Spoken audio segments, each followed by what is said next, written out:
connu le Seigneur. Amen. Donc en fait, je suis née dans une famille qui était catholique, donc on croyait en Dieu, mais on ne faisait rien de plus, on ne pratiquait pas rien du tout. Et puis dans mon cœur, j'avais une envie, c'est de parler à quelqu'un. J'avais quelque chose dans mon cœur, je savais que quelqu'un existait, mais je parlais. Donc je lui parlais, mais sans plus. Et puis un jour, je me suis mis à chercher, donc je cherchais à travers, comment on dit, les religions. Et puis j'avais des copines qui étaient musulmanes, et puis j'ai commencé à lire le Coran, et puis je me suis convertie à l'islam. Je faisais la prière, mais malgré tout ça, j'étais pas en paix, j'étais pas bien. Je faisais des malaises, j'étais vraiment pas bien. En fait, je suis une fille très très angoissée, et je faisais des crises d'angoisse, des gros malaises, et ça passait pas. Et puis je me suis tournée vers Dieu, j'ai prié, et puis j'ai demandé qui tu es. J'ai dit, moi je te cherche, si tu ne pourras pas me demander que je ne t'ai pas cherché, je te cherche, s'il te plaît, dis-moi qui tu es. Et puis un jour qui passe, et puis dans la nuit, j'ai fait un rêve, donc j'ai fait un songe. Et puis c'était un garçon qui tenait un livre dans la main, un jeune, et puis il m'a regardé, il m'a dit, Jésus est la vérité. Et puis le lendemain, je me suis réveillée, et puis j'ai dit à mon mari, j'ai dit, mais j'ai fait un rêve bizarre, il y avait un jeune avec un livre dans les mains, et qui m'a dit que Jésus est la vérité. Et parce que lui était dans l'islam aussi, et moi j'étais persuadée que c'était pas l'islam en fait. Et donc le lendemain, j'ai reposé la question, j'ai dit, mais qui tu es vraiment? Est-ce que c'est toi qui m'as répondu? Qui tu es? Et puis le lendemain, le soir même, j'ai fait le même rêve. Ce jeune garçon avec un livre dans les mains, un jeune, qui m'a regardé, il disait, Jésus est la vérité. Et puis le lendemain, je suis allée voir mon mari, je dis, écoute, moi je sais qui je suis, je vais suivre Jésus. Je dis, parce que je sais que c'est lui la vérité en fait. Mais comment, je ne sais pas, mais je peux le suivre. Amen.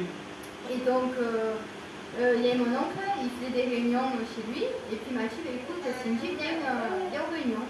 Il n'y a pas de souci, je suis venue. Donc j'y suis allée. Et puis moi j'attendais qu'on a les frissons, qu'on tombe par terre, mais je venais un jour, 2 jours, rien du tout. Alors je suis allée voir le pasteur, je me suis dit, mais comment ça se fait que je ne ressens rien et tout? J'ai dit, pourtant je demande pardon à Dieu, donc je priais, je demandais pardon. Et je ne comprenais pas. Il m'a dit, écoute, le jour que Dieu te pardonnera, tu ne viendras pas me voir, tu le sauras. Moi, j'ai dit, écoute, j'ai continué à le prier, dans ma chambre.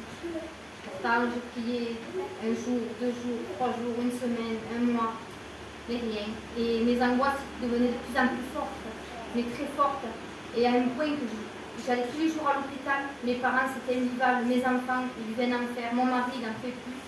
Je tombais dans les pommes, vraiment c'était invivable, je me levais le matin en me disant je n'ai plus envie de me lever.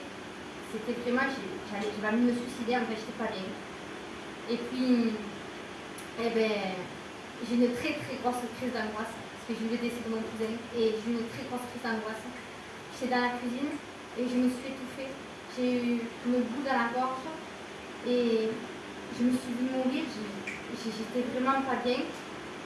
J'allais tomber dans les pommes, et j'arrivais même plus à crier, mon mari était dans le salon, et j'arrivais pas à crier. Et puis, je me suis mis par terre, je me suis effondrée dans ma cuisine et j'ai prié, j'ai dit Seigneur, je t'en prie, je sais que tu es la vérité, tu es Jésus, je t'en prie, délivre-moi de mes angoisses, enlève-moi tout ce qui ne vient pas de toi, je t'en prie.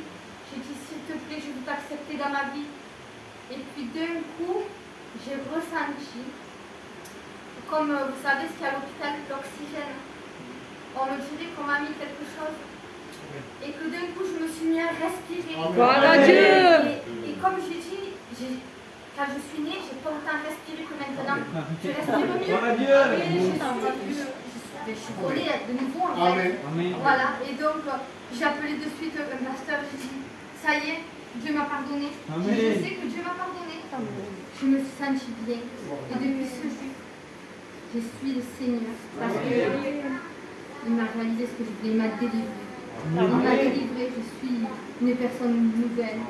Je vis en paix, je suis heureuse. Gloire à Dieu. Je suis bonheur. Je dis s'il vous plaît, donnez votre cœur. Parce que j'ai demandé avec un cœur sincère, je me voyais mourir. Alors donnez votre cœur.